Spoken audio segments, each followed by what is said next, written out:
ಜನರಿಗೆ ಯಾವಾಗಲೂ ಅಶುಭನೇ. ಕಾರಣ ಅವರು ದೇವರಿಗೆ ಭಯಪಡ್ತಾ ಇಲ್ಲ. ಮನುಷ್ಯರ ಮುಂದೆ ನಡುಗ್ತಾ ಇದ್ದಾರೆ, ತಪ್ಪಿನ ವಿಷಯದಲ್ಲಿ ನಡುಗ್ತಾ ಇದ್ದಾರೆ.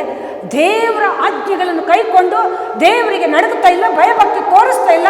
ಅದಕ್ಕೆ ಯಾವತ್ತವರಿಗೆ ಅಶುಭನೇ. ದೇವರ ವಾಕ್ಯ ಧರ್ಮೋಪದೇಶ ಕಂಡ 6:24 ಸ್ಪಷ್ಟವಾಗಿ ಹೇಳ್ತಿದೆ, ದೇವರಿಗೆ ಭಯಪಡುವವರಿಗೆ ಯಾವಾಗಲೂ ಶುಭ. ಅದರಲ್ಲೇ ಇನ್ನೊಂದು ವಾಕ್ಯ ಇದೆ, ದೇವರಿಗೆ ಭಯಪಡುವವರಿಗೆ ದೇವರೇ ಅವರನ್ನು ಸದಾ ಕಾಪಾಡ್ತಾರೆ. 26-24 ವಚನ. ಸದಾ ಶುಭವಾಗಿ ಸದಾ ನಾವು ದೇವರಿಂದ ಕಾಪಾಡಲ್ಪಡಬೇಕಿದ್ರೆ ನಾವು ದೇವರಿಗೆ ಭಯಪಡಬೇಕು.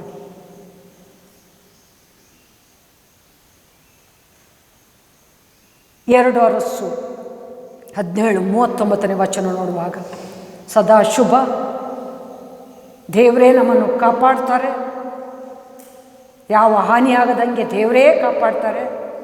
ಧರ್ಮೋಪದೇಶ ಕಾಂಡ 6:24 2 ಅಂಶ. 3ನೇ ಅಂಶ ನಾವು ನೋಡುವಾಗ 2 ಅರಸು 17:39 ವಚನ, ಶತ್ರುಗಳ ಅಥವಾ ವಿರೋಧಿಗಳ ಕೈಯಿಂದ ನಮ್ಮನ್ನು ತಪ್ಪಿಸ್ತಾರೆ. ಅನೇಕ ದೇವಸೇವಕರಿಗೆ ದೇವರು ತನ್ನ ದೂತರನ್ನು ಬೆಂಕಿ ಖಡ್ಗಗಳಿಂದ ಆವರಿಸಿದ್ದನ್ನು ನಾವು ನೋಡ್ತೀವಿ, ಕೇಳಿದ್ದೀವಿ. ಸಾಧು ಸುಂದರ ಅವರಿಗೆ ಇಡೀ ಒಂದು ಊರೇ ಮುತ್ತಿಗೆ ಹಾಕಿ ಕೊಲ್ಲಿಕ್ಕೆ ಬರುವಾಗ ಅಲ್ಲಿ ದೇವದೂತರು ಖಡ್ಗ ಎನ್ನುವಂಥ ಬೆಂಕಿಯಿಂದ ಜನರನ್ನು ಓಡಿಸಿದರು. ಅನೇಕ ಭಕ್ತರ ಕಥೆ ಇದು. ಇವತ್ತು ನಮ್ಮನ್ನು ದೇವರು ಅದ್ಭುತವಾಗಿ ಕಾಯ್ತಾ ಇದ್ದಾರೆ. ಶತ್ರುಗಳೆಲ್ಲ ಮಿತ್ರರಾಗಿ ಮಾರ್ಪಡ್ತಾ ಇದ್ದಾರೆ. ದೇವ ಭಯ ಹುಟ್ಟುತ್ತಾ ಇದೆ. ವಿರೋಧಿಗಳು ಸಮಾಧಾನವಾಗಿ, ಶತ್ರುಗಳಿದ್ರೂ ಮಿತ್ರರಾಗಿ ಮಾರ್ಪಡಿಸ್ತಿದ್ದಾರೆ. ಅಂದರೆ ದೇವರು ನಮ್ಮನ್ನು ಪ್ರೀತಿಸಿ ನಮ್ಮನ್ನು ನಡೆಸುವಂಥ ರೀತಿ. ಭಯಭಕ್ತಿ ಉಳ್ಳವರಿಗೆ ಶುಭ, ಕಾಪಾಡುವಿಕೆ, ಶತ್ರುಗಳು ವಿರೋಧಿಗಳಿಂದ ತಪ್ಪಿಸುವಿಕೆ, ಹಾಗೆ ದೇವದೂತರ ದಂಡಿನಿಂದ ಕಾವಲಿರಿಸುವಿಕೆ. ಕೀರ್ತನೆ 34:7 ವಚನ. ದೇವದೂತರ ದಂಡಿನಿಂದ ಕಾವಲಿರಿಸುವಿಕೆ. ಪ್ರತಿಯೊಬ್ಬೊಬ್ಬನಿಗೂ ದೇವರು ಒಂದೊಂದು ದೂತನನ್ನು, ಊಳಿಗದ ದೂತನನ್ನು ಇಟ್ಟಿದ್ದಾರೆ ಎಂಬುದಾಗಿ ದೇವರ ವಾಕ್ಯ ಹೇಳ್ತಿದೆ. ಹಾಗೆ ದೇವ ಸೇವಕರಿಗೆ ದೇವದೂತರ ದಂಡೇ ಇದೆ ಎಂಬುದಾಗಿ ಕೀರ್ತನೆ 34:7 ವಚನ ಹೇಳ್ತಿದೆ. ದೇವರಲ್ಲಿ ಭಯಭಕ್ತಿ ಉಳ್ಳವರಿಗೆ ದೇವದೂತರ ದಂಡಿದೆ. ಹಾಗೆ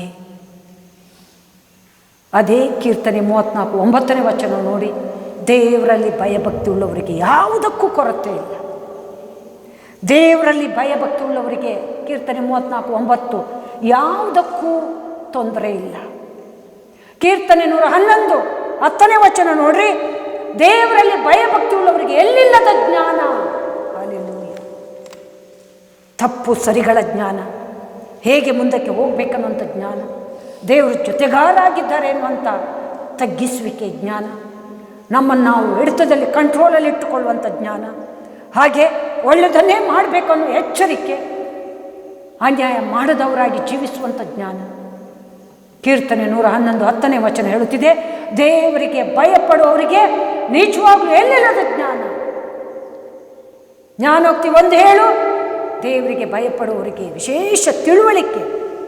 ಜ್ಞಾನೋಕ್ತಿ 9:10 ವಚನ ದೇವರಿಗೆ ಭಯಪಡುವವರಿಗೆ ವಿಶೇಷವಾದಂಥ ಜ್ಞಾನ. ಹಾಗೆ ಜ್ಞಾನೋಕ್ತಿ 10:27 ನೋಡ್ರಿ, ದೇವರಿಗೆ ಭಯಪಡುವವರ ದಿನಗಳಿಗೆ ವೃದ್ಧಿ. ದೇವರಿಗೆ ಭಯಪಡುವವರಿಗೆ ದೀರ್ಘಾಯುಷ್ಯ. ಕೀರ್ತನೆ 91 ಲಾಸ್ಟ್ ಕೆಲವು ವಚನಗಳನ್ನು ನಾವು ನೋಡುವಾಗ, ಪರಾತ್ಪರನ ಮೊರೆ ಹೊಕ್ಕಿದ್ಯಲ್ಲ, ನೀನು ಸರ್ವಶಕ್ತನಾಶದಲ್ಲಿ ಸುರಕ್ಷಿತರಾಗಿರುತ್ತೆ, ನಿನಗೆ ವಿಶೇಷವಾದ ರಕ್ಷಣೆ, ವಿಶೇಷವಾದ ಸಹಾಯ, ದೀರ್ಘಾಯುಷ್ಯ, ದೇವದೂತರ ದಂಡು. ದೇವರಲ್ಲಿ ಭಯಭಕ್ತಿ ಉಳ್ಳವರ ದಿನಗಳಿಗೆ ವೃದ್ಧಿ, ದೀರ್ಘಾಯುಷ್ಯ. ದೇವರಲ್ಲಿ ಭಯಭಕ್ತಿ ಉಳ್ಳವರಿಗೆ ವಿಶೇಷ ಜ್ಞಾನ. ಹಾಗೆ ಕೀರ್ತನೆ 111 ವಚನಕ್ಕೆ ಬರುವಾಗ, ದೇವರಲ್ಲಿ ಭಯಭಕ್ತಿ ಉಳ್ಳವರಿಗೆ ಉತ್ತಮವಾದಂಥ ಆಹಾರ. ನಮ್ಮೆಲ್ಲರಿಗೂ ಉತ್ತಮವಾದಂಥ ಆಹಾರ ದೇವರು ಕೊಟ್ಟಿದ್ದಾರೆ ನಮ್ಮ ಭಯಭಕ್ತಿಯಿಂದಲೇ. ಇವತ್ತು ನಾವು ಅದು ತಿನ್ನಬೇಕಂದ್ರೆ ಬಂದುಬಿಡುತ್ತೆ, ಇವತ್ತು ಇದು ತಿನ್ನಬೇಕಂದ್ರೆ ಸಿಕ್ಕಿಬಿಡುತ್ತೆ. ಹೇಗೆ? ನಮ್ಮ ಭಯಭಕ್ತಿ ಅದಕ್ಕೆ ನಮಗೆ ಆಧಾರ. ಕೀರ್ತನೆ 111:5 ವಚನ ಹೇಳ್ತಿದೆ, ದೇವರಲ್ಲಿ ಭಯಭಕ್ತಿ ಉಳ್ಳವರಿಗೆ ವಿಶೇಷವಾದಂಥ ಆಹಾರ. ಜ್ಞಾನೋಕ್ತಿ 14:26 ವಚನ ಹೇಳ್ತಿದೆ, ದೇವರಲ್ಲಿ ಭಯಭಕ್ತಿ ಉಳ್ಳವರು ನಿರ್ಭಯರಾಗಿರುವರು, ಅವರಿಗೆ ಯಾವ ಭಯನೂ ಇಲ್ಲ, ಅವರು ಸ್ವತಂತ್ರರು, ಕ್ರಿಸ್ತನಲ್ಲಿರುವವರು ಪೂರ್ಣ ಸ್ವತಂತ್ರರು. ದೇವರಲ್ಲಿ ಭಯಭಕ್ತಿ ಉಳ್ಳವರು ನಿರ್ಭಯರಾಗಿರುವರು. ಜ್ಞಾನೋಕ್ತಿ 14:26 ವಚನ. ದೇವರಲ್ಲಿ ಭಯಭಕ್ತಿ ಉಳ್ಳವರು ನಿರ್ಭಯರಾಗಿರುವರು. ನಾವಿವತ್ತು ನಿರ್ಭಯರಾಗಿದ್ದೇವೋ ಅದು ಭಯಭಕ್ತಿಯ ಕೃಪೆನೇ. ಹಾಗೆ ಕೀರ್ತನೆ 145:18-19 ವಚನ ನೋಡ್ರಿ, ದೇವರಲ್ಲಿ ಭಯಭಕ್ತಿ ಉಳ್ಳವರ ಇಷ್ಟ ನೆರವೇರುತ್ತೆ, ಅವರ ಅಂತರಂಗದ ಬಯಕೆ ಇದೇ ಇರುತ್ತೆ, ಅವರ ಪ್ರಾರ್ಥನೆಗೆ ಉತ್ತರ ಸಿಗುತ್ತೆ. ಹಾಗೆ ಅವರು ಯಥಾರ್ಥರಾಗಿ ದೇವರಿಗೆ ಮೊರೆ ಇಡುವಾಗ ಅವರಿಗೆ ಉತ್ತರ ಸಿಕ್ಕಿ ಅವರ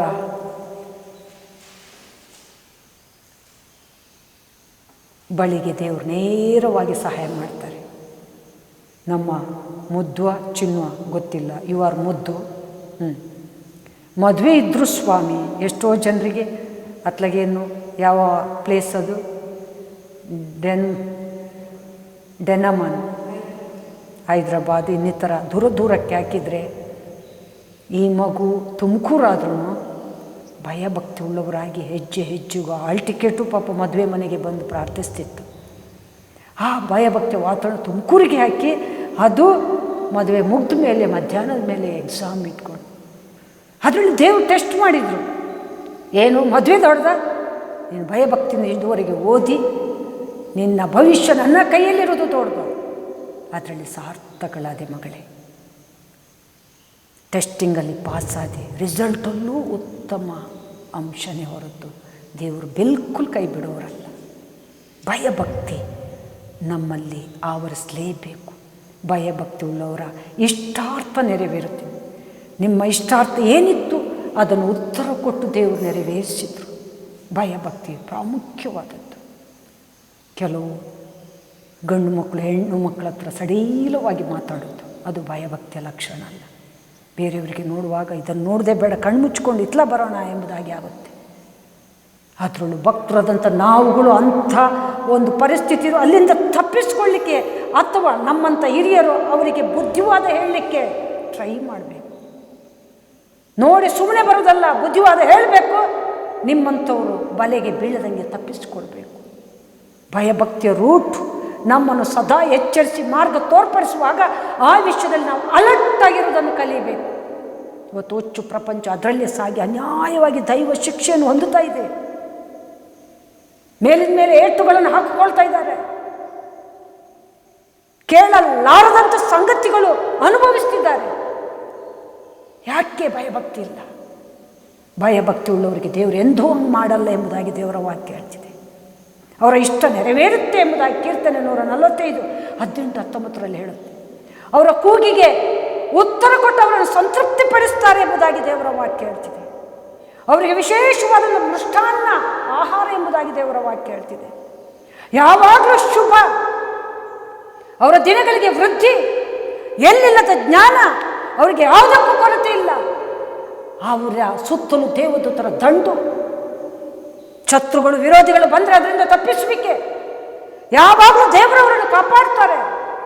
ಅದು ಮಾತ್ರವಲ್ಲ, ಅವರು ಜೀವದ ಬುಗ್ಗೆಯಾಗಿರ್ತಾರೆ.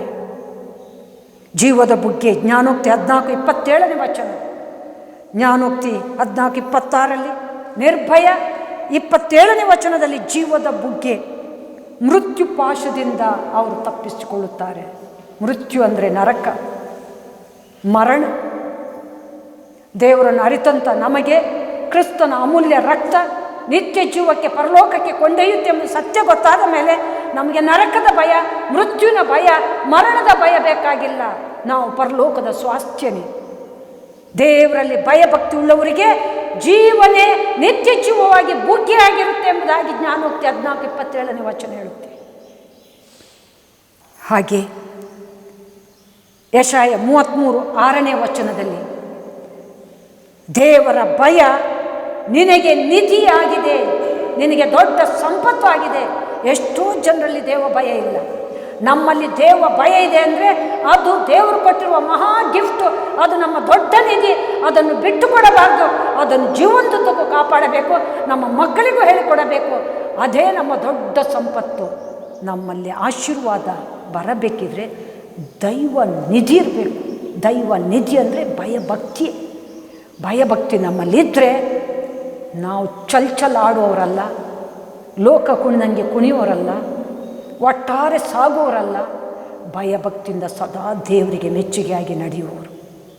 ಭಯಭಕ್ತಿ ನಿಜವಾಗ್ಲೂ ದೇವರ ವಾಕ್ಯ ಹೇಳ್ತಿದೆ, ನಮಗೆ ಸಿಕ್ಕಿದಂಥ ದೊಡ್ಡ ನಿಧಿ. ಅದು ನಮ್ಮ ಅಪ್ಪ ಅಮ್ಮ ಮಾಡಿದ್ದು, ಅಥವಾ ನಮ್ಮ ಹಿರಿಯರು ಮಾಡಿದ್ದು, ಅಥವಾ ನಮ್ಮ ಒಳ್ಳೆತನದಿಂದ ಎಲ್ಲದಕ್ಕಿಂತ ಟೋಟಲ್ ಆಗಿ ಹೇಳಬೇಕೆಂದು ದೇವರ ಉಚಿತಾರ್ಥವಾದಂಥ ಕೃಪೆಯಿಂದ ಭಯಭಕ್ತಿಯನ್ನು ಹೊಂದಿದ್ದೇವೆ. ರೋಮ 3:24 ಹೇಳ್ತಿದೆ, ನೀತಿವಂತರು ಒಬ್ಬರು ಇಲ್ಲ, ಎಲ್ಲರೂ ಪಾಪ ಮಾಡಿ ದೈವ ಮಹಿಮೆಯನ್ನು ಹೊಂದದೇ ಹೋಗಿದ್ದಾರೆ. ನಿತ್ಯ ನಿರ್ಣಯಕ್ಕೆ ಬರೋದು ಯಾವುದರಿಂದ? ದೇವರ ಉಚಿತಾರ್ಥವಾದ ಕೃಪೆಯಿಂದ. ಇವತ್ತು ನಮ್ಮ ದಾನ ಧರ್ಮ ಅದು ಇದು ಯಾವುದು ದೇವರು ಮೆಚ್ಚುವಂಥದ್ದಲ್ಲ. ದೇವರನ್ನು ತಿಳ್ಕೊಂಡು, ದೇವರನ್ನು ಹುಡುಕಿಕೊಂಡು, ಭಯಭಕ್ತಿ ಉಳ್ಳವರಾಗಿದ್ದುಕೊಂಡು, ದೇವರ ಭಯಭಕ್ತಿ ನಮಗೆ ನಿಧಿ ಎಂಬುದಾಗಿ ಭಾವಿಸಿಕೊಂಡು, ಆ ಉಚಿತಾರ್ಥವಾದ ಕೃಪೆಯಿಂದ ದೇವರ ಸತ್ಯವನ್ನು ತಿಳ್ಕೊಂಡು ಸತ್ಯದಲ್ಲಿ ನಡೀತೇವೆ ಅಲ್ವಾ, ಅದೇ ನಮಗೆ ಬೇಕಾದಂಥ ಅಮೂಲ್ಯ ಅಂಶ. ಹೀಗೆ ಭಯಭಕ್ತಿ ಉಳ್ಳವರಿಗೆ ಅವರ ಭಯಭಕ್ತಿಯೇ ದೈವ ನಿಧಿ, ದೈವ ಸಂಪತ್ತು ಎಂಬುದಾಗಿ ದೇವರ ವಾಕ್ಯ ಯೆಶಾಯ 33:6ನೇ ವಚನದಲ್ಲಿ ಹೇಳ್ತಾ ಇದೆ. ಹಾಗೆ ಜ್ಞಾನೋಕ್ತಿ 19:23ರಲ್ಲಿ ಭಯಭಕ್ತಿ ಉಳ್ಳವನು ಜೀವದಾಯಕನಾಗಿ ತೃಪ್ತನಾಗಿ ನೆಲೆಗೊಳ್ಳುವ ನಮಗೆ ಯಾವ ಕೇಡು ಸಂಭವಿಸೋದು. ನೋಡ್ರಿ, ಕೆಲವರಿಗೆ ಕೇಡು ಅನ್ನೋದು ಹತ್ರನೇ ಬರಲ್ಲ. ನಮಗೆ ಯಾವತ್ತು ಕೇಡೆ, ಅವರಿಗೆ ಕೇಡೇ ಇಲ್ಲ ಎಂಬುದಾಗಿ ಕೆಲವರು ವಿಸ್ಮಯದ ತಮ್ಮನ್ನು ತಾವು ಪ್ರಶ್ನೆ ಮಾಡಿಕೊಳ್ತಾರೆ. ದೇವರ ವಾಕ್ಯನೇ ಸ್ಪಷ್ಟವಾಗಿ ಹೇಳ್ತಿದೆ, ಭಯಭಕ್ತಿ ಉಳ್ಳವರಿಗೆ ಜೀವದಾಯಕವಾದಂಥ ಫಲನೇ ಹೊರತು ಯಾವ ಕೇಡು ಇಲ್ಲಂತೆ. ಅವರಲ್ಲಿ ಸದಾ ಸಂತೋಷ, ಸದಾ ಪ್ರೀತಿ, ಸದಾ ಸಮಾಧಾನ, ಸದಾ ಕ್ಷಮೆದಮೆ, ಸೆಲ್ಫ್ ಕಂಟ್ರೋಲ್, ಸದಾ ನಂಬಿಕೆ, ಸದಾ ದಯೆ, ಸದಾ ಉಪಕಾರ. ಭಯಭಕ್ತಿ ಉಳ್ಳವರು ಜೀವದಾಯಕದಂತೆ, ಖರ್ಜೂರದ ಮರದಂತೆ ನಿರ್ಭಯರಾಗಿರುವರು. ಅವರಿಗೆ ಯಾವ ಕೇಡಿನ ಭಯ ಇಲ್ಲ, ಯಾವ ಕೇಡೂ ಸಂಭವಿಸಲ್ಲ. ಭಯಭಕ್ತಿಯ ಅದ್ಭುತವಾದಂಥ ತಿರುಳು, ಭಯಭಕ್ತಿಯ ಅದ್ಭುತವಾದಂಥ ಆಶೀರ್ವಾದ. ಹಾಗೆ ಸದಾ ಸಂತೃಪ್ತಿ. ಜ್ಞಾನೋಕ್ತಿ 15:16ನೇ ವಚನ, ಕಳವಳದಿಂದ ಸಂಪಾದಿಸಿದ ದುಡ್ಡು ನಿಜವಾಗಲೂ ಸಂತೃಪ್ತಿ ಕೊಡಲಿಕ್ಕೆ ಸಾಧ್ಯವಿಲ್ಲ. ನ್ಯಾಯದಿಂದ ಗಳಿಸಿದ ದುಡ್ಡು ಶಾಶ್ವತ ಮತ್ತು ಸಂತೋಷ ಕೊಡುತ್ತೆ. ಜ್ಞಾನೋಕ್ತಿ 16:8ನೇ ವಚನದಿಂದ ಅನ್ಯಾಯದಿಂದ ಗಳಿಸಿದ ಹಣ ಯಾವತ್ತೂ ನಮಗೆ ಮೇಲುಂಟು ಮಾಡಲ್ಲ, ಅದು ಕೀಳೇ ಮಾಡುವಂಥದ್ದು. ಹಾಗಿದ್ದರೆ ಕಳಮಳದಿಂದ ಸಿಕ್ಕಿದ ಹಣದಲ್ಲಿ ಸಂತೋಷ ಪಡಬೇಡ್ರಿ. ಅದು ವೃದ್ಧಿ ಆದರೆ ಒಂದು ದಿನ ನೀರಿನ ಮೇಲೆ ಗುಳ್ಳೆಯಂತೆ ಹೋಗುವಂಥದ್ದು. ನ್ಯಾಯವಾಗಿ ದುಡಿದದ್ರಲ್ಲಿ ಸಂತೋಷ ಪಡ್ರಿ. ಅದು ಭಯಭಕ್ತಿ ಉಳ್ಳವರ ಲಕ್ಷಣ. ಅವರಿಗೆ ಸದಾ ಸಂತೃಪ್ತಿ. ಅವರು ಹಾಸಿಗೆದ್ದಷ್ಟೇ ಕಾಲು ಚಾಚುತ್ತಾರೆ, ದೊಡ್ಡದನ್ನು ಎದುರು ನೋಡಲ್ಲ. ಅವರಿಗೆ ದೇವರೇ ಎಲ್ಲವನ್ನು ಎಣಿಸೋದಕ್ಕಿಂತಲೂ ಉತ್ತಮವಾದದನ್ನು ಕೊಡ್ತಾರೆ. ಎಣಿಸದೆ ಬಂದ ಭಾಗ್ಯ ಎನ್ನುವಂಥ ರೀತಿಯಲ್ಲಿ ಅವರನ್ನು ದೇವರು ನಡೆಸ್ತಾರೆ. ಇದು ನಮ್ಮಲ್ಲಿ ಒಬ್ಬೊಬ್ಬರಿಗೂ ಆಗಿದೆ. ನಮ್ಮ ಭಯಭಕ್ತಿಯ ಕಾರಣ. ಇದರಲ್ಲಿ ನಾನು ತುಂಬ ಹೆಮ್ಮೆ ಪಡ್ತೀನಿ. ನಾನು ಕೆಲವರನ್ನು ಎಣಿಸುವಾಗ, ನೋಡುವಾಗ, ಇವರು ಯಾಕೆ ಇನ್ನೂ ಅದರಲ್ಲೇ ಇದ್ದಾರೆ ಎಂಬುದಾಗಿ ಗಮನಿಸುವಾಗ ಅವರಲ್ಲಿ ಭಯಭಕ್ತಿ ಇಲ್ಲ. ದೇವರು ಪ್ರಾರ್ಥನೆಗಿಂತ, ಬೈಬಲ್ ಓದೋದಕ್ಕಿಂತ, ಉಪವಾಸದಿಗಿಂತ ನೀತಿ ನ್ಯಾಯಗಳಿಗೆ ಹೆಚ್ಚು ಮೆಚ್ಚುವುದು. ಉಪವಾಸ ಅಥವಾ ಒಳ್ಳೆಯದನ್ನು ಮಾಡೋನು ಫಸ್ಟು ನೀತಿಯನ್ನು ಧರಿಸಲಿ. ನೀತಿ ಅಂದರೆ ಭಯಭಕ್ತಿಯ ವಾತಾವರಣ, ದೇವರನ್ನು ಹುಡುಕುವಂಥ ಸಂಗತಿ. ನೀತಿ ಇಲ್ಲದೆ ನಾನು ಸೋಪಾಗಿ ತೊಳ್ಕೊಳ್ತೀನಿ, ಅದೇ ಪರಿಶುದ್ಧತೆ ಅಂದರೆ ಅವರ ಮನಸ್ಸು, ಅವರ ಆಶೀರ್ವಾದ ಎಲ್ಲ ಉಳ್ಕೊಳ್ಕ ನೀರಿನ ಮೇಲೆ ಗುಳ್ಳೆ. ನೀತಿಯಲ್ಲಿದ್ದದ್ದೇ ಆದರೆ ಕಷ್ಟಪಡದೆ ದೇವರು ನಮಗೆ ಸುಖ ಕೊಡುವವರಾಗಿದ್ದಾರೆ. ಬೇಕು ಬೇಕು ಅನ್ನೋನು ಭಿಕ್ಷುಕನೇ ಸಾಕು ಸಾಕು ಅನ್ನೋನು ಸಾಹುಕಾರನೇ. ಇದು ಹಿರಿಯರ ಮಾತು ಅಥವಾ ಜ್ಞಾನೋಕ್ತಿ. ಆ ವಿಷಯದಲ್ಲಿ ನಾವೆಲ್ಲಿದ್ದೇವೆ? ನಮ್ಮನ್ನು ನಾವು ಪರೀಕ್ಷಿಸುವಾಗ ದೇವರು ಕೊಟ್ಟಿರುವಂಥ ಮಹಾಕೃಪೆ ಭಯಭಕ್ತಿ ಅದು ನಿಧಿಯಾಗಿ ನಿಂತಿದೆ. ಅದಕ್ಕೆ ನಾವು ಆಶೀರ್ವಾದ ಹೊಂದಿದ್ದೇವೆ. ಯಾರ ಹತ್ರನೂ ನಾವು ಬೇಡಿ ಕಾಡಿ ಪಡ್ಕೊಂಡಿಲ್ಲ. ಒಬ್ಬರ ಹತ್ರನೂ ನಾವು ಕಾಣಿಕೆಯನ್ನು ಬಯಸಲಿಲ್ಲ ಅಥವಾ ಬೇಡಿ ಜೀವನ ಮಾಡಲಿಕ್ಕೆ ಹೋಗಿಲ್ಲ. ದೇವರು ನಮಗೆ ಆಶೀರ್ವದಿಸಿದರು. ದೇವರು ನಮಗೆ ಉನ್ನತವಾಗಿ ಕೊಟ್ಟರು. ಅದು ಎಣಿಸದ ಬಂದ ಭಾಗ್ಯ. ಅದು ಶಾಶ್ವತವಾದದ್ದು. ಅದರಿಂದ ನಮಗೆ ಸದಾ ಸಂತೃಪ್ತಿ. ಹಾಗೆ ಭಯಭಕ್ತಿ ಉಳ್ಳವರು ಈಗ ಸತ್ರೂ ಪರಲೋಕದಲ್ಲಿ ದೇವರ ಜೊತೆ ಇರ್ತಾರೆ. ಅವರಿಗೆ ಸಾವಿನ ಬಗ್ಗೆ ಹೆದರಿಕಿಲ್ಲ, ಮರಣದ ಬಗ್ಗೆ ಹೆದರಿಕಿಲ್ಲ. ಯೇಸುವಿನ ಜೊತೆ ಯೇಸು ಸ್ವಾಮಿಯ ವ್ಯಂಗ್ಯಕ್ಕೋಸ್ಕರ ಇಬ್ಬರು ಕಳ್ಳರನ್ನು ಮಹಾ ಕಳ್ಳರನ್ನು ಹಾಕಿದರು. ಇನ್ನೇನು ಗಲ್ಲು ಶಿಕ್ಷೆ ಅನ್ನುವಾಗ ಇಬ್ಬರು ಕಳ್ಳರು ಮಾತಾಡಲಿಕ್ಕೆ ಶುರು ಮಾಡಿದರು. ಒಬ್ಬ ಕಳ್ಳ, ಈ ನಿರಪರಾಧಿ ಕ್ರಿಸ್ತೇಸು ಅನ್ಯಾಯವಾಗಿ ನಮ್ಮ ಕಳ್ಳರ ಜೊತೆ ಹಾಕಿ ವ್ಯಂಗ್ಯ ಮಾಡ್ತಿದ್ದಾರೆ, ನಮಗಾದರೂ ಈ ಶಿಕ್ಷೆ ಖಂಡಿತವಾದದ್ದು ಬರಲೇಬೇಕು, ಯಾಕಂದ್ರೆ ನಾವು ಅಂಥ ದ್ರೋಹಿಗಳು. ಆದರೆ ಈ ಸತ್ಪುರುಷನಿಗೆ ಈ ಶಿಕ್ಷೆ ಆಗಬಾರ್ದಿತ್ತು ಎಂಬುದಾಗಿ ಒಬ್ಬ ಕಳ್ಳ ಹೇಳುವುದನ್ನು ಕಿವಿಗೊಟ್ಟು ಯೇಸು ಸ್ವಾಮಿ ಕೇಳ್ತಾರೆ. ಇನ್ನೊಬ್ಬ ಕಳ್ಳ ಅವನಲ್ಲೂ ಹಾಗೆ ದೇವರಲ್ಲೂ, ನೀನು ದೇವಕುಮಾರನಾಗಿದ್ದರೆ ನಿನ್ನನ್ನು ಉಳಿಸಿ ನಮ್ಮನ್ನು ಉಳಿಸಿಕೋ.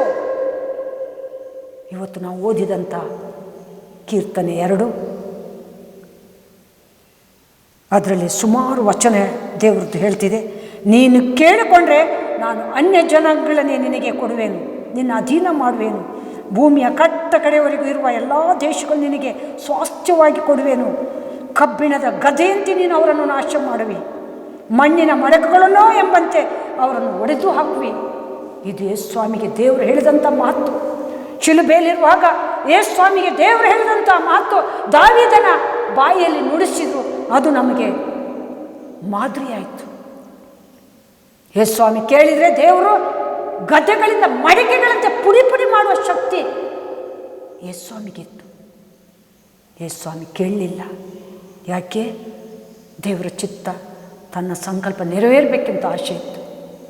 ನನ್ನ ವಿಶ್ವದಲ್ಲಿ ದೇವರು ಏನೇನು ಇಟ್ಟಿದ್ದಾರೋ ಅದನ್ನು ನೆರವೇರಿಸಿ ವಿಶ್ವವನ್ನೇ ಆತನ ಸಂತಾನವನ್ನಾಗಿ ಮಾಡಿ ವಿಶ್ವದವರೆಲ್ಲರೂ ನೀತಿ ನ್ಯಾಯದಲ್ಲಿ ದೈವ ಸಾಮ್ರಾಜ್ಯದಲ್ಲಿ ಸೇರಬೇಕೆಂಬುದಾಗಿ ದೈವ ಚಿತ್ತ ಇದ್ದದಕ್ಕೆ ಯೇಸು ಸ್ವಾಮಿ ಎಲ್ಲವನ್ನು ನಮಗೋಸ್ಕರ ಸಹಿಸಿ ನಮ್ಮ ಪಾಪ ದ್ರೋಹಗಳನ್ನು ತಾನು ಹೊತ್ತುಕೊಂಡು ತನ್ನ ಅಮೂಲ್ಯ ರಕ್ತವನ್ನು ಚೆಲ್ಲುವುದರ ಮೂಲಕ ಈ ಸತ್ಯದ ಜ್ಞಾನ ಯಾರಿಗೆ ಸಿಗುತ್ತೋ ಅವರೆಲ್ಲರೂ ಧರ್ಮಾತ್ಮರೆಂಬುದಾಗಿ ದೇವರು ತನ್ನ ಸಂಕಲ್ಪ ಮಾಡಿದರು.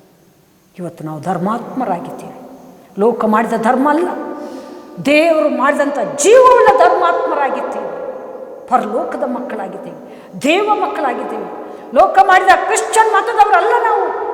ದೇವರು ಮಾಡಿದಂಥ ಆತನ ಮಕ್ಕಳಾಗಿ ಜೀವವುಳ್ಳ ಕ್ರಿಸ್ತನನ್ನು ಆರಾಧಿಸುವವರು, ಕ್ರಿಸ್ತನನ್ನು ಹಿಂಬಾಲಿಸುವವರಾಗಿದ್ದೇವೆ. ಇದು ನಮ್ಮ ಭಯಭಕ್ತಿಯ ವಾತಾವರಣದ ಸಿಕ್ಕಿದಂಥ ನಿಧಿ ಅಥವಾ ಕೃಪೆ.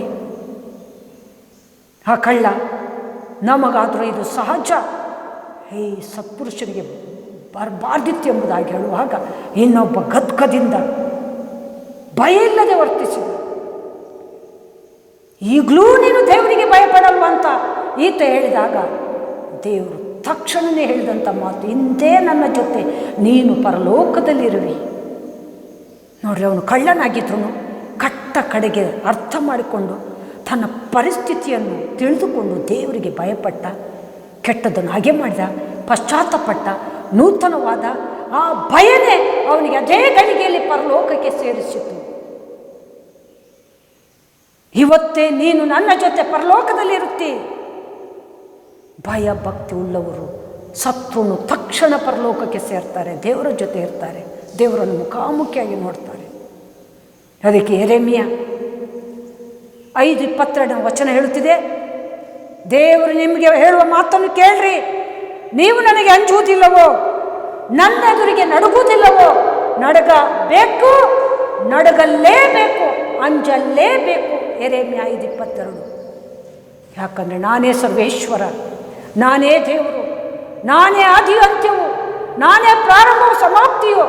ತನ್ನ ಮೈಲಿಗೆಯನ್ನು ತೋಳ್ಕೊಂಡವನು ಎಷ್ಟೋ ಧನ್ಯನು, ಭಯಭಕ್ತಿ ಉಳ್ಳವನು ಎಷ್ಟೋ ಧನ್ಯನು. ನಾನೇ ದೇವರು, ನಾನೇ ಶಕ್ತಿ, ನಾನೇ ಶ್ರೇಷ್ಠವಾದ ಪರಾಕ್ರಮಶಾಲಿ, ನಾನೇ ಪರಮಾತ್ಮ, ನಾನೇ ಸೃಷ್ಟಿಕರ್ತ. ನನ್ನನ್ನು ನಂಬುವವನು ಸತ್ತರೂ ಬದುಕುವನು.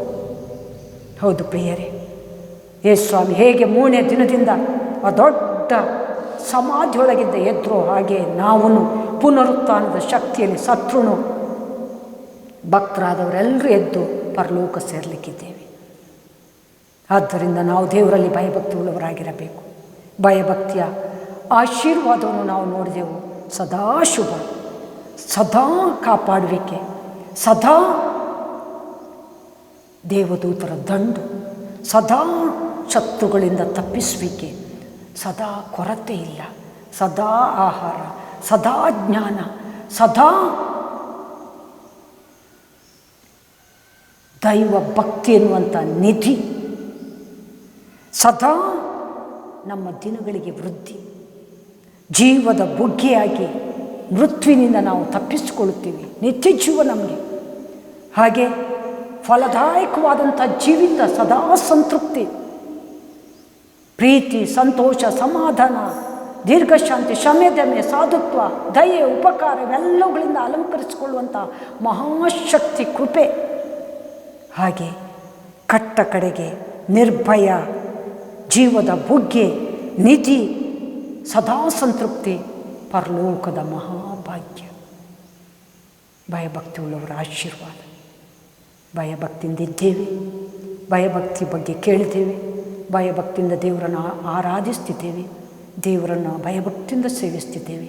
ದೇವರು ಕೊಟ್ಟಿರುವಂಥ ಈ ನಿಧಿ ಅನ್ಯರಾದ್ರೂ ದೇವರ ಸತ್ಯ ನಮಗೆ ಸಿಕ್ಕಿತ್ತು. ಇದು ನಮ್ಮಿಂದ ದೂರವಾಗುವಂಥದ್ದಲ್ಲ. ಕ್ರಿಸ್ತನ ಪ್ರೀತಿಯಿಂದ ನಿಮ್ಮನ್ನು ಅಗಲಿಸುವುದು ಯಾವುದು? ಕಷ್ಟನೋ, ಖಡ್ಗನೋ, ಸುಖನೋ, ಹೆಂಡತಿಯೋ, ಗಂಡನೋ, ಮಕ್ಕಳೋ, ಮೇಲ್ಲೋಕನೋ, ಪಿಶಾಚೋ, ದೇವರ ಪ್ರೀತಿಯಿಂದ ನಮ್ಮನ್ನು ಅಗಲಿಸಲು ಯಾರಿಂದಲೂ ಸಾಧ್ಯ ಇಲ್ಲ. ಅಂಥ ಮಹಾಕೃಪೆಯನ್ನು ನಿಧಿಯಂತೆ ಭಯಭಕ್ತಿಯಿಂದ ಪಡ್ಕೊಂಡಿದ್ದೇವೆ ಅಂದರೆ ದೇವರು ನಮಗೆ ಉದಾರವಾಗಿ ಗಿಫ್ಟಾಗಿ ಕೊಟ್ಟಿದ್ದಾರೆ. ಇದನ್ನು ಜೀವನದುದ್ದಕ್ಕೂ ಕಾಪಾಡೋಣ. ಹಾಗೆ ಇದನ್ನು ನಮ್ಮ ಸುತ್ತಮುತ್ತಲೆಲ್ಲರೂ ತಿಳ್ಕೊಳ್ಬೇಕು, ಪಡೀಬೇಕು. ನಮ್ಮ ಜೊತೆ ಆತ್ಮ ರಕ್ಷಿಸಲ್ಪಟ್ಟು ಪರಲೋಕ ಸೇರಬೇಕೆಂಬುದಾಗಿ ಕೇಳಿದಂಥ ವಿಷಯಗಳು ನಮ್ಮಲ್ಲಿ ಕಾರ್ಯ ಮಾಡಲಿ, ಫಲಿಸಲಿ, ಅನೇಕರು ರಕ್ಷಿಸಲ್ಪಡಲಿ ಎಂಬುದಾಗಿ ಈ ಒಂದು ವಾಕ್ಯ ಭಾಗವನ್ನು ದೇವರಿಗೆ ಒಪ್ಪಿಸಿ ಪ್ರಾರ್ಥನೆಯಲ್ಲಿ ಇದನ್ನು ಎದುರು ನೋಡೋಣ. ಪ್ರೀತಿಯುಳ್ಳ ಜೀವವುಳ್ಳ ಕ್ರಿಸ್ತನಲ್ಲಿ ನಮ್ಮ ಸ್ವರ್ಗೀಯ ತಂದೆಯೇ, ಅದ್ಭುತವಾದಂಥ ನೀತಿಯಂತಿರುವಂಥ ನಿನ್ನ ಸತ್ಯ ನಮ್ಮಲ್ಲಿ ಇಂದು ಭಯಭಕ್ತಿಯಿಂದ ಇದೆ ಅಂದರೆ ಅದು ನೀನು ಕೊಟ್ಟಿರುವಂಥ ಮಹಾಭಾಗ್ಯ ಸ್ವಾಮಿ. ನಮ್ಮದಾಗಿ ಏನೂ ಇಲ್ಲ. ಲೋಕವನ್ನು ನೋಡುವಾಗ ಲೋಕದವರಂತೆ ಒಂದು ದಿವಸ ನಾವಿದ್ದೆವು. ನೀನು ನಮ್ಮನ್ನು ಲೋಕದ ಪ್ರೀತಿಗಿಂತ ಹೆಚ್ಚಾಗಿ ಸೆಳೆದುಕೊಂಡು ಇವತ್ತು ನಿನ್ನ ಪ್ರೀತಿಯಲ್ಲಿ, ನಿನ್ನ ಭಯಭಕ್ತಿಯಲ್ಲಿ ಸಾಗಿ ಅದೇ ನಮ್ಮ ದೊಡ್ಡ ನಿಧಿ ಎಂಬುದಾಗಿ ಅಪ್ಪ ನಿನ್ನಲ್ಲಿ ಸೇರುವಂಥ ಮಹಾಭಾಗ್ಯ ಕೊಟ್ಟೆ. ಅದ್ಭುತನಾದ ದೇವರೇ, ಆಲೋಚನಕರ್ತನೇ, ನಿತ್ಯನಾದ ತಂದೆಯೇ, ಪರಿಶುದ್ಧ ದೇವರೇ, ನಿನ್ನ ಮಕ್ಕಳಾಗುವಂಥ ಭಾಗ್ಯ ನಮಗೆ ಕೊಟ್ಟ ಹಾಗೆ ನಮ್ಮ ಸುತ್ತಮುತ್ತಲಿರುವ ಎಲ್ಲ ಜನರಿಗೂ, ನಮ್ಮ ಸ್ನೇಹಿತರಿಗೂ, ನಮ್ಮ ಕುಟುಂಬಗಳಿಗೂ, ನಮ್ಮ ರಕ್ತ ಸಂಬಂಧಿಕರಿಗೂ, ಟಿ ವಿಯನ್ನು ಅಥವಾ ಯೂಟ್ಯೂಬನ್ನು ವಾಚ್ ಮಾಡುವಂಥ ಎಲ್ಲ ಪ್ರಾಣಗಳಿಗೂ ನೀನೇ ನಿನ್ನ ಸತ್ಯವನ್ನು ಪ್ರಕಟಿಸುವ ಮೂಲಕ ಭಯಭಕ್ತಿಯಿಂದಿರಿಸಿ ಅದನ್ನು ನಿಧಿಯಾಗಿ ಕಾಪಾಡಿಕೊಳ್ಳಿಕ್ಕಾಗೋದ್ರಿಂದ ಆಶೀರ್ವಾದಗಳು, ಶುಭದ ಸೂಚನೆಗಳು ಅವರ ಜೀವಿತದಲ್ಲಿ ಎದ್ದೇಳಲಿಕ್ಕಾಗುವಾಗಿ, ನಿನ್ನ ಶುಭಗಳನ್ನು ಪಡ್ಕೊಂಡವರು ನಿನ್ನ ಘನವುಳ್ಳ ನಾಮವನ್ನು ಪ್ರಕಟಿಸಲಿಕ್ಕಾಗುವಾಗಿ, ಅನೇಕರನ್ನು ರಕ್ಷಣೆಗೆ ನಡೆಸಲಿಕ್ಕಾಗುವಾಗಿ, ಅದ್ಭುತವಾದಂಥ ಒಗ್ಗಟ್ಟು ಅಪ್ಪ, ಏಕ ಮನಸ್ಸು, ಭಯದಿಂದ ಸೇವಿಸುವಂಥ, ಆರಾಧಿಸುವಂಥ, ಸ್ಮರಿಸುವಂಥ, ನಿನ್ನ ಆಜ್ಞೆಗಳನ್ನು ಅನುಸರಿಸುವಂಥ ಸಮರ್ಪಣೆಯ ಜೀವಿತವನ್ನು ಅನುಗ್ರಹಿಸಿ ನಿತ್ಯಕ್ಕೂ ಸ್ವಾಮಿ ನಿನ್ನನ್ನು ಘನಪಡಿಸುವಂಥ ಮಹಾಭಾಗ್ಯವನ್ನು ಅನುಗ್ರಹಿಸು. ನಮಗೆ ಮಾತ್ರ ಅಲ್ಲ ಸ್ವಾಮಿ, ನಾವು ಯಾರ್ಯಾರಿಗೋಸ್ಕರ ಪ್ರಾರ್ಥಿಸ್ತೀವಿ, ಎಲ್ಲೆಲ್ಲಿ ಕಾಲಿಟ್ಟಿದ್ದು ಅಲ್ಲೆಲ್ಲ ನಿನ್ನ ಜನರು ನಿನ್ನ ಸಂತಾನವಾಗಿ ಮಾರ್ಪಡಲಿ. ಹೀಗೆಲೇ ಲೋಕವೆಲ್ಲ ನಿನ್ನನ್ನು ಆರಾಧಿಸ್ತಿರುವುದಕ್ಕಾಗಿ ಸ್ತೋತ್ರ. ಲೋಕವೆಲ್ಲ ನಿನ್ನನ್ನು ಘನಪಡಿಸ್ತಿರುವುದಕ್ಕಾಗಿ ಸ್ತೋತ್ರ. ಲೋಕವೆಲ್ಲ ನಿನ್ನ ಸಂತಾನವಾಗಿ ಮಾರ್ಪಟ್ಟದಕ್ಕಾಗಿ ಸ್ತೋತ್ರ.